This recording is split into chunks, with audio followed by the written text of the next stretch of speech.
Bienvenue, vous écoutez le tout premier épisode de L'Esprit Sauvage. Je suis Léa et j'ai créé ce podcast pour vous partager des instants de vie, des réflexions et des témoignages au fil de chemins sensibles, libres et conscients pour vous guider et vous inspirer sur votre propre chemin. Il y a plus d'1 an, j'ai fondé Olarasa. Olarasa, c'est un pôle d'accompagnement holistique qui s'appuie sur plusieurs dimensions de l'être. Le corps, à travers le mouvement et la danse, et l'intériorité, à travers la conscience et la connaissance de soi, pour retrouver sa liberté d'être au monde et vivre une vie incarnée et alignée. Et ce podcast en est la prolongation directe. Je suis aussi neuroatypique. Et grandir dans une société qui n'est pas toujours adaptée à des esprits comme le mien n'a pas toujours été simple. Alors aujourd'hui, je choisis d'en faire quelque chose de beau, d'honorer ce chemin et de donner ma voix. J'ai appelé ce podcast L'Esprit Sauvage en hommage aux esprits libres, indomptables et fulgurants, à tout ce qui ne pourra jamais être complètement enfermé dans un moule. Ici, on explorera d'autres manières d'exister, au-delà des cases et des conditionnements qu'on nous a appris à croire possibles. On parlera de nos schémas, de nos stratégies de survie.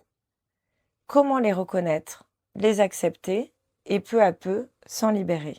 Pour illustrer tout ça, j'aurai l'immense plaisir d'inviter régulièrement des personnes à partager leur parcours et leur vision.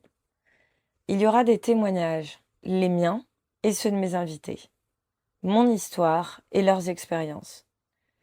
Pour être honnête avec vous et vous faire une confidence, j'ai bien longtemps hésité à me lancer avec ce podcast. J'ai eu beaucoup de mal.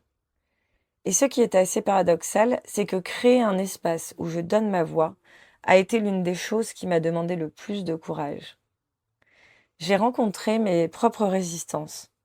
La peur de ne pas être légitime, la peur du regard des autres, l'envie que tout soit parfait avant de commencer, comme si je devais tout maîtriser, tout préparer, tout contrôler avant de m'autoriser à partager. Mais j'ai compris que ce perfectionnisme qui peut parfois sembler être une force, peut aussi devenir une manière de se protéger, une façon de repousser le moment où l'on accepte d'être vu, avec ses doutes, ses imperfections et son humanité. Le doute, la peur, les blocages, ce sont des mécanismes que je connais bien et qu'on explorera justement dans le prochain épisode. Parce que souvent, ces mécanismes prennent racine dans notre histoire, dans nos blessures et dans nos stratégies de survie. Ce n'est pas un manque de volonté, c'est quelque chose qui s'est inscrit en nous depuis bien longtemps. Et ce que j'ai fini par comprendre, c'est que ce n'est pas en attendant que cette peur disparaisse qu'on avance. C'est en apprenant à faire un pas avec elle. J'ai aussi compris que ce qui comptait, c'était de faire ce qui nous fait vraiment vibrer, d'écouter son cœur et de donner une forme aux élans qu'il porte, de les offrir au monde, même maladroitement, même imparfaitement. Donc, dans le prochain épisode, on ira plus en profondeur.